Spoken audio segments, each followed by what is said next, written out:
Hola, mi nombre es Glenda Chávez y en este video presentaré la historia del interiorismo en México, un trabajo realizado para la Universidad del Valle de México.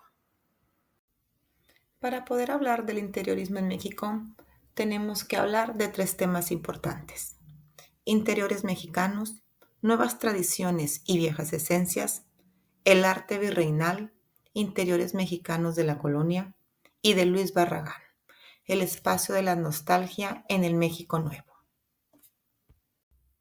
México es un país con una impresionante diversidad cultural, que es la herencia de las diferentes civilizaciones que han existido y que siguen existiendo, lo que convierte al diseño de interiores en México en un punto de confluencia de estilos, lo que da lugar a una identidad única y multifacética, que se expresa de todas las formas artísticas posibles, entre las cuales el interiorismo ocupa un lugar destacado. Empezaremos con el tema nuevas tradiciones y viejas costumbres, pero para profundizar un poco tenemos que entender primero qué es lo mexicano. México siempre buscó desesperadamente encontrar su identidad propia, pasando desde lo prehispánico hasta el colonialismo español. Pero no será hasta una vez consumada la independencia y terminada la Revolución Mexicana, donde la reconstrucción del país apuesta a la educación y a la élite intelectual que fomentará la producción artística en todos sus niveles, con la fórmula del nacionalismo, que no era otra cosa más que entender lo mexicano, lo que generó un legado profundamente arraigado en el arte y la creatividad. La decoración mexicana se distingue por una búsqueda constante de autenticidad y expresividad. Por su lado, la arquitectura se fue transformando. Por un lado, continuaba con la corriente internacional del funcionalismo y por otro lado, se seguía apoyando en elementos ya conocidos, es decir, utilizando formas que venían de sus antecedentes prehispánicos y coloniales. Y para ello tenemos los siguientes dos ejemplos. Por un lado tenemos el castillo o pirámide de Kukulcán, uno de los ejemplos más altos y notables de la arquitectura maya, el cual fue construido durante el apogeo de la cultura Itzcocom durante la decadencia de Mayapán. Y por otro lado tenemos una arquitectura ya moderna, que es la casa taller de Agustín Hernández, que se inspiró en Monte Albán y Teotihuacán para construir esta casa taller en un terreno empinado. La escalera remite al observatorio de Chichén Itzá y sugiere dos pirámides ensemismadas una de otra. De hecho, su obra se ha caracterizado por mezclar lo moderno con edificaciones mesoamericanas. En las propias palabras de Agustín Hernández, diré lo siguiente: este taller llena todo lo que he buscado en la arquitectura, que es estructura, forma y función sean una unidad. Los procesos vernáculos, y en lo que en la actualidad llamamos artesanías, tuvieron sus orígenes siempre una base útil y funcional, y cuya finalidad es llenar necesidades básicas o culturales, ya sean decorativas o rituales. Los artefactos llevan incorporada la belleza, ornamentación que traduce una tradición artística prehispánica, española, oriental o africana. La producción artesanal entonces no puede ser entendida desde una base puramente ornamental, sino más bien de una utilidad que con el tiempo se ha transformado con las diversas aportaciones culturales. En México somos famosos por varias artesanías, entre ellas el barro cocido, alebrijes, platería, piñatas, cuero, arte huichol, sombrero de charro y talavera poblana.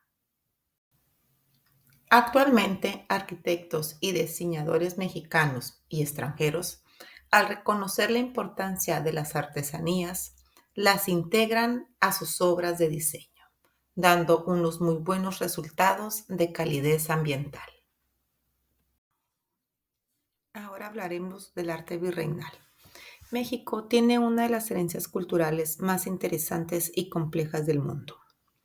Los pueblos que habitaron sus tierras antes de la conquista española desarrollaron magníficas civilizaciones que amaron las ciencias y las artes e hicieron importantes contribuciones al conocimiento universal, entre ellos varias aportaciones a la arquitectura.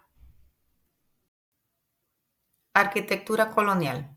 Con la llegada de los españoles se introdujeron elementos clásicos y moriscos a los edificios. Se comenzó con la construcción de grandes templos y conventos. En poco tiempo se levantaron cerca de 500 monasterios y una red de nuevas ciudades, con centros tan importantes como Puebla, Guadalajara y Morelia, lo que tenía como finalidad la evangelización del pueblo mexicano. Así fue como en México, en la época de la colonia, tanto en las construcciones habitacionales como en los templos, siguieron el modelo español. Como ejemplo, tenemos a la Catedral Metropolitana de la Ciudad de México. Tanto por su valor religioso como por su arquitectura, la Catedral Metropolitana es uno de los edificios más importantes de la Ciudad de México. La primera piedra fue puesta en 1524 por Hernán Cortés, justo en el cruce de las calzadas que conducían al centro espiritual de los aztecas, es decir, donde hoy están los jardines del Templo Mayor. Morelia, Michoacán, una de las ciudades mexicanas con la mejor arquitectura colonial. Su arquitectura, principalmente barroca y afrancesada. Su gran número de edificios y monumentos la convierten hoy en patrimonio cultural de la humanidad. Templo de Santo Domingo de Guzmán, de la ciudad de Oaxaca. Es un ejemplo de la arquitectura barroca novohispana. Los primeros proyectos de construcción del edificio datan del año 1551. Pintura religiosa.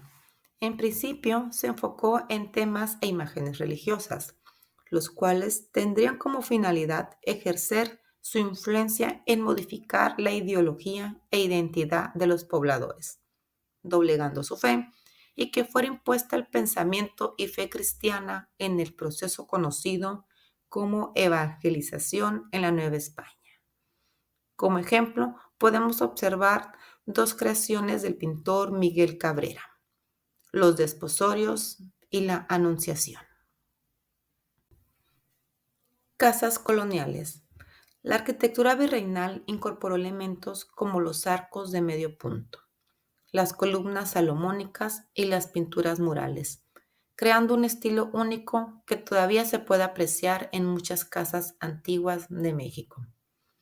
La campiña mexicana se dividió en enormes heredadas feudales llamadas haciendas. Sin embargo, la población indígena vivía aparte en pueblos.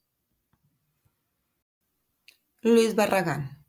Arte y espiritualidad en la arquitectura en una misma persona. Arquitecto mexicano que no solo desafió las convenciones de su época, sino que también creó un legado que continúa inspirando a arquitectos y diseñadores hoy en día.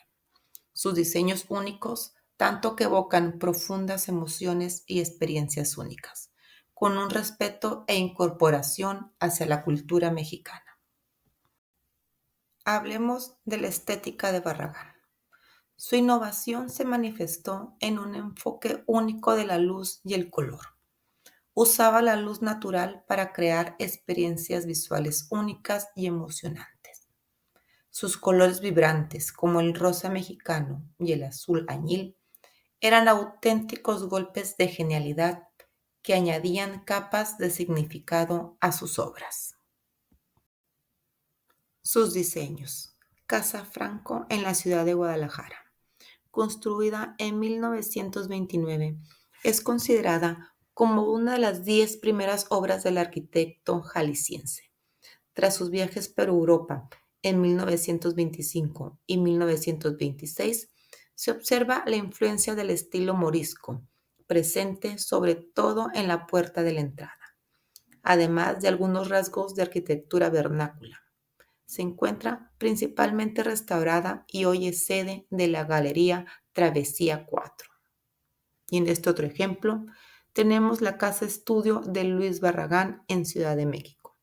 Construida en 1948, se considera una obra contemporánea sobresaliente en el ámbito internacional.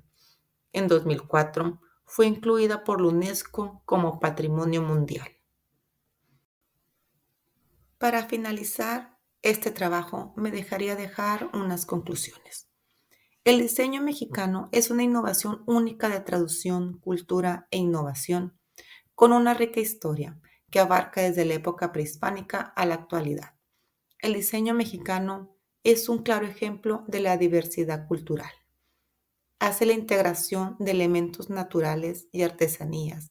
No solo realza la estética, sino que también honra las habilidades de los artesanos mexicanos, convirtiendo cada paso en un lienzo que celebra la identidad y la historia de México. El diseño mexicano sigue evolucionando y así seguirá fusionando diferentes influencias y estilos. Gracias por ver mi video y espero que les haya gustado y aprendiéramos juntos un poco más sobre la historia del interiorismo en México. Gracias. Gracias por